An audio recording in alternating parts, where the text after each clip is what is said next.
Hello everybody, this is Paul. Yeah, so here I am looking at you through a webcam. Amazing. So I wanted to start a vlog, I guess you would call it, because it's video, dumbass. The impetus behind this is to kind of give everybody an update as to what's going on with the channel and explain all of my rantings and ravings on Twitter. If you follow me on Twitter, you know what the fuck I'm talking about. Lately the channel has been going through a lot of crazy ups and downs. I have no idea what the hell is going on with YouTube at this point. You may notice that if you go back through some of my videos, some are doing better than others, but in general, most videos are getting about 10% of the views based on my subscriber count. So with a subscriber count of about 46,000, I'm getting roughly 8 to 9% of that is actually seeing my video. I don't know what's going on. On top of this, all of my videos are getting demonetized. So there's some really weird shit going on YouTube. I can't really explain it. I wanted to do this vlog for a long time, so I'm just gonna do them. I have some topics that I would like to talk about that don't necessarily have anything to do with a video and would take far too long to really go in depth on a video. And sometimes I just like to rant. Sometimes I just like to talk to you guys. So been working on, well, if you look around too, you'll see some soundproofing foam there in the background. I've been soundproofing the hell out of this room. You should see the rest of the walls. There's panels on every wall, almost every wall so far. I've yet to do the doors, and we've got to do the corners of the room as well. And this is a very small room, and I do all the videos in here because my son, he's usually out in the living room, so it just makes it easier to be able to do videos and record these videos in here without disturbing him and without him having to be like a freaking mouse in a church, you know? Yeah, so with that, you know, we're gonna get some corner foam to put in the corners of the ceiling and down the corners of the room. I have really weird angles in this room. It's not a square room. It's got like 5 corners. It's bizarre. I should summon an elder god in here. It's perfect shape. Anyway, so what was the point of this video? Yeah, so what I wanted to talk to you guys about is that I'm making a new book. I'm writing a new book, and I'm in the planning stages of it right now.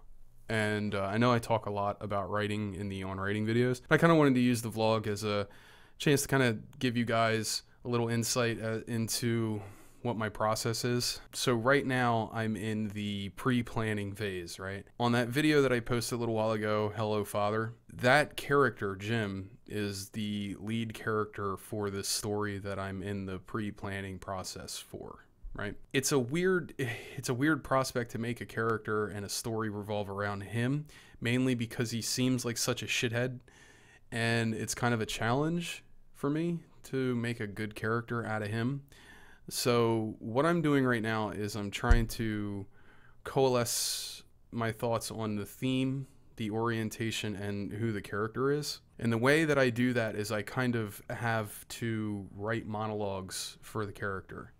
Right, so for instance, you know what a monologue is if you have seen Glengarry Glen Ross, when Al Pacino is at the end where he's like, you know, you stupid fucking cunt. You fucking shit. Where did you learn your trade, you stupid fucking cunt, you idiot? Whoever told you that you could work with men?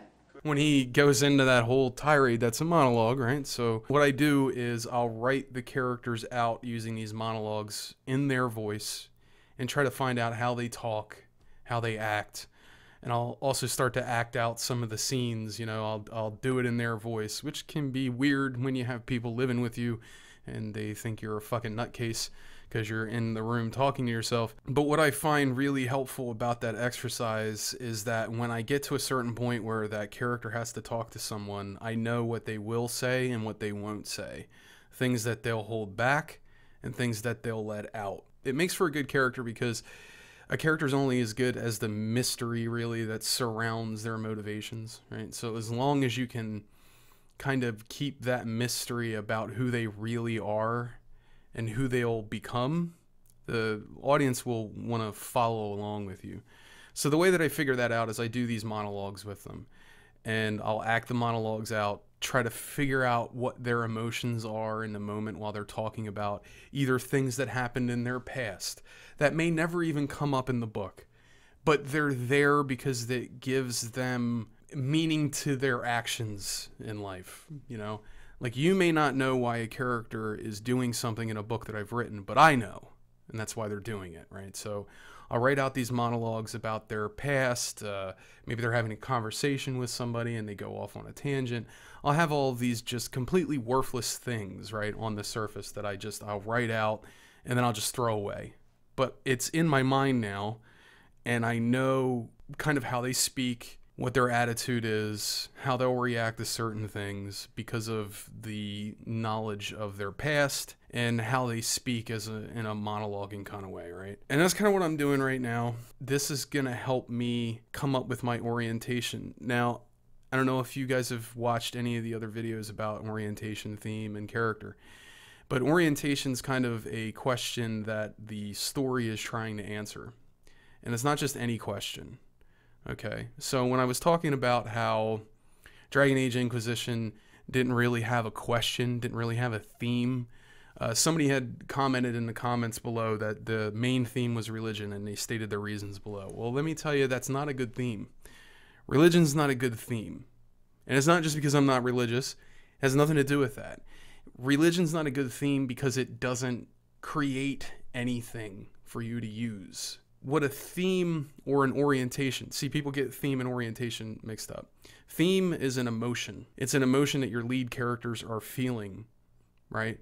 And it's the cause of all of the issues that they have in the story. It's the cause of all the problems that they're running into. It's the cause of all the conflict. It's their weakness. So really, you should just take theme and change it to weakness, because that's really what it is. It's their weakness. It's the thing that's holding them back. And your orientation is the question that the story is trying to answer. So ask yourself this: what question was Dragon Age Inquisition trying to answer? I don't know. Can a dude close a hole in the fucking ozone? I don't fucking know. It wasn't answering any question. It was just like, hey, can you beat this evil dude who's trying to destroy the world? Yeah, if I grind enough power level, yeah, I can do it. I can totally do it. So that's why I don't find that game fascinating. That's why I don't find that story fascinating. There's nothing there, right? There's just a bunch of different themes and a bunch of different orientations.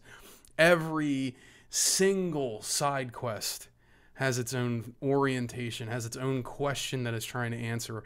And the problem with that is that a fascinating question needs a long time to actually be lingered on it. Like the entire length of a book. That's usually how long it takes. And that's why I thought that Tides of Numenera was such a fascinating game, because it really lingered on that one theme, that one orientation throughout the entirety of its story.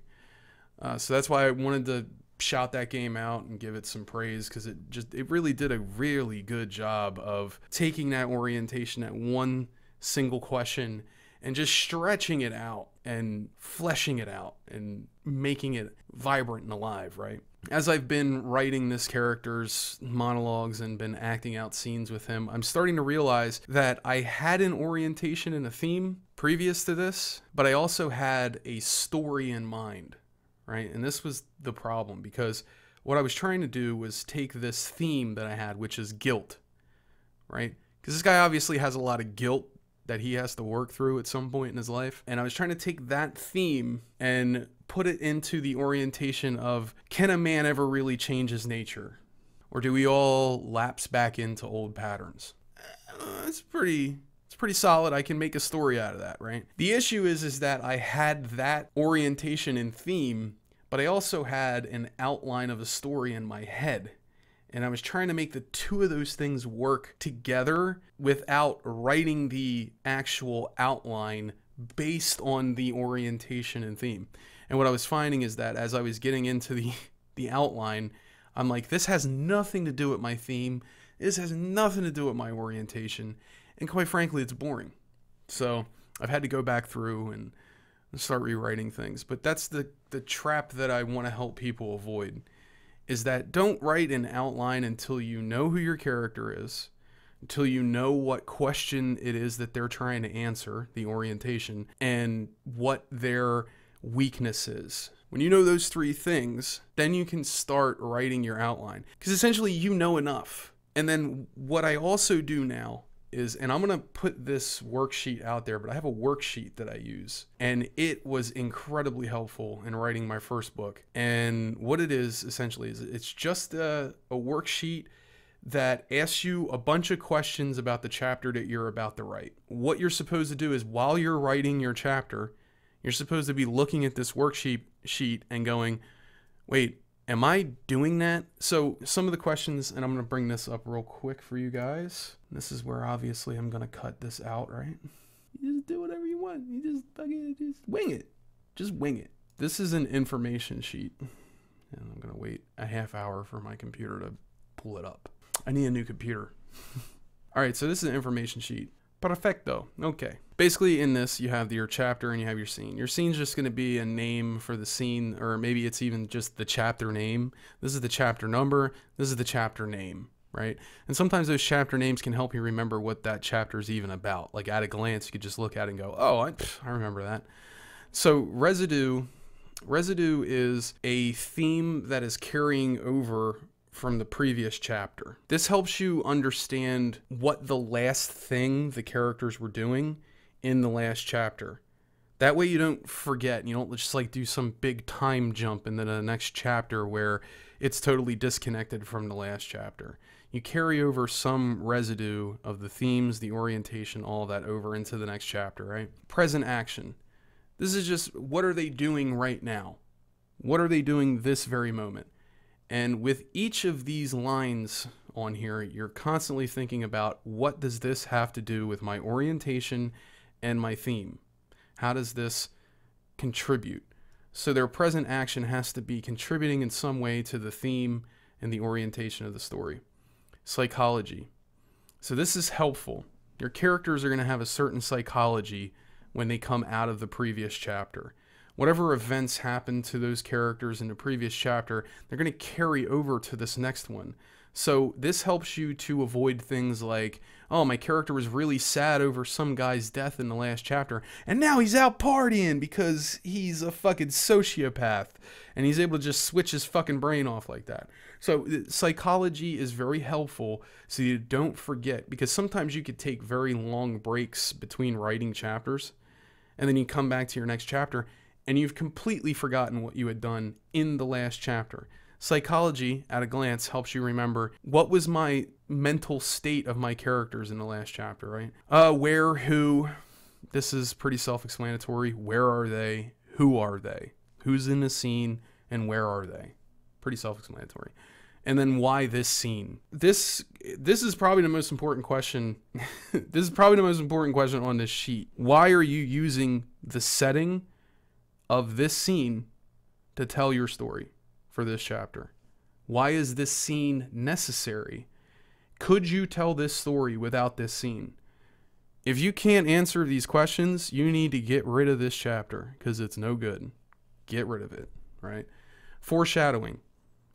You're always foreshadowing something, right? You're either foreshadowing what's going to happen in the next chapter, or you're foreshadowing what's going to happen 10 chapters from now. But you're always foreshadowing something that's coming, right?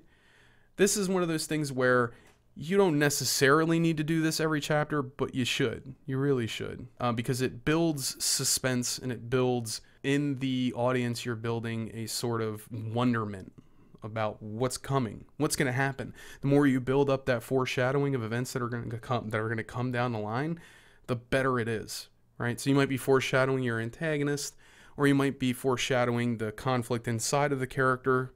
Whatever it is that you're doing, foreshadow every chapter, right? And then conflict. You know, what's the conflict in this chapter? This usually comes in around chapter 3 or 4. But every chapter has some sort of conflict. You don't want every chapter to be at a 9, okay? Because that gets exhausting for the reader. Sometimes a reader just wants to go from a really 9 chapter to like a 5 to sometimes like a 3, you know? But every chapter has a conflict, so that's what you're putting there. And then how is the theme strengthened in this story?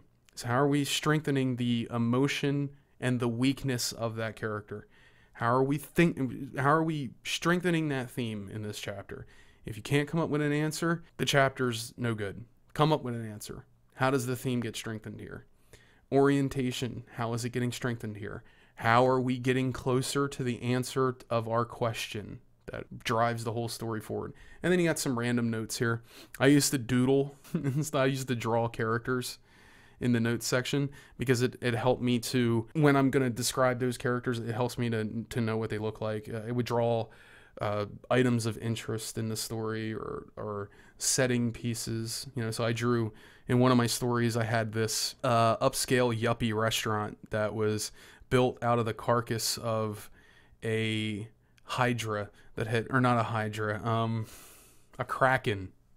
So I was writing some like kind of cyberpunk story, and it was a restaurant that was made out of the carcass of a kraken that had washed on shore and died. So I drew that out so I could describe what the inside of it looks like and the outside of it looks like, and that really helped me out. So that's kind of what I'm doing now. I just wanted to kind of share that with you guys, and just give you kind of an update as to what's going on with the channel.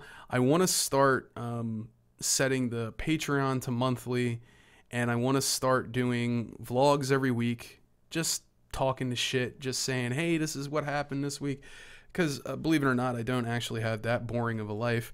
Last night I did karaoke.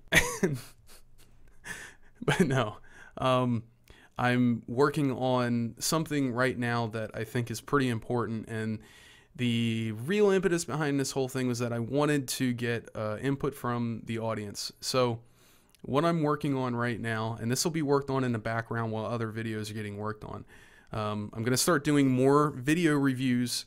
They're going to be a little shorter than normal. They're going to be more like the Senua's Sacrifice video, where there's going to be a theme to it, because you know how I love fucking themes. You know how I love themes and orientation. So even my video essays have them. You can see this pattern through every fucking video I do. But I want to start doing these kinds of videos because I want to start releasing them every week if I can. And I want to start releasing, if not every week, then every 2 weeks. I want to get out 2 a month. I want to start doing these vlogs once a week because these are pretty easy. I could just sit down and just talk about what's going on that week. But the thing I'm working on right now that I need to talk to the audience about is I'm going to be working on a video with my mother, who is a Veterans Affairs liaison, I think. That's what I've been telling people. I don't really know what she does.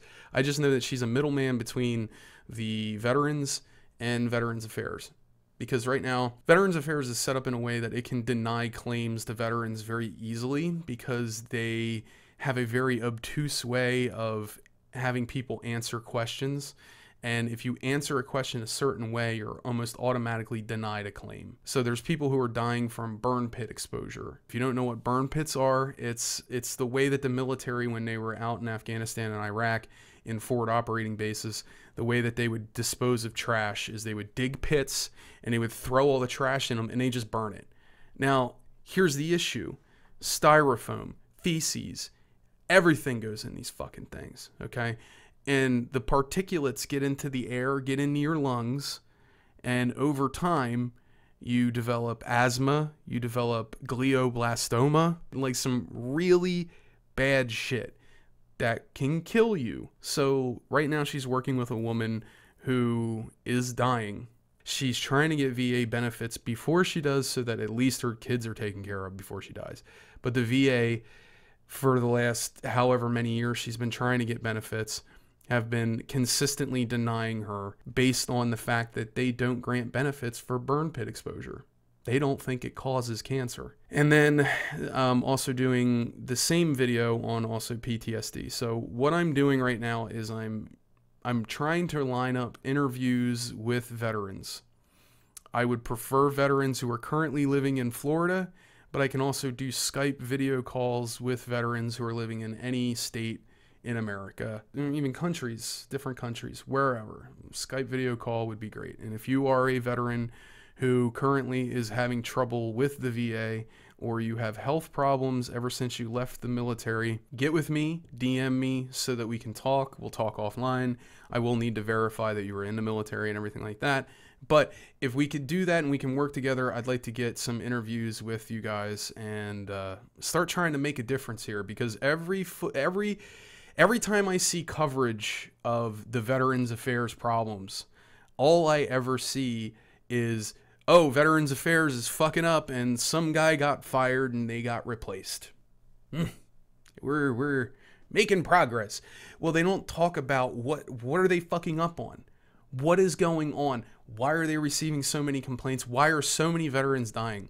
The Department of Veterans Affairs estimates 22 veterans commit suicide every day. My mother used to tell me stories about guys who would be in Afghanistan and while they're in Afghanistan would lose their fucking house because they can't pay their bills because they're in a fucking foreign country, and if they miss a bill, what the fucking loan agencies do is they won't allow you to pay the bill once it's gone past a certain point.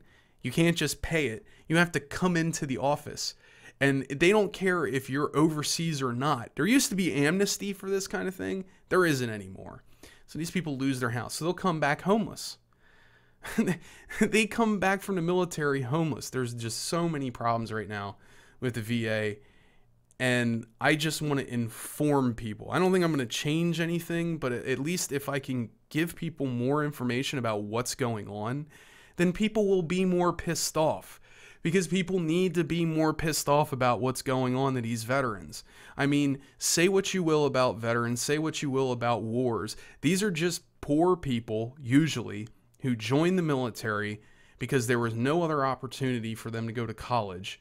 And they're over there getting hit with IEDs, living with tinnitus, living with broken limbs, living with burns all over their bodies and faces, living with PTSD. And the VA to this day still denies that PTSD causes things like heart disease and psychosis. It's fucking insane how badly Veterans Affairs treats its veterans. So let's get something going. So if you are interested in talking to me about it, hit me up on DM. Let's talk. And I think that's going to wrap it up for this vlog. Make sure you like the video, make sure you subscribe, make sure you share. If you have a veteran that you want to talk to me about it, share this video with them. But every time you guys share my videos, it helps, especially since YouTube's algorithm's completely fucking me and I'm getting nothing and I'm terrible at promotion. I don't know what the hell I'm doing. I don't. I know what the fuck I'm doing. But every time you guys share, I love it. Thank you. You guys fucking rock. And what else? Comment below about what you'd like to see me do on the channel. What games you would like me to review first. I've decided I'm going to do all of my reviews just like Senua's Sacrifice was done. That was a review, by the way. I don't know if you realize that or not.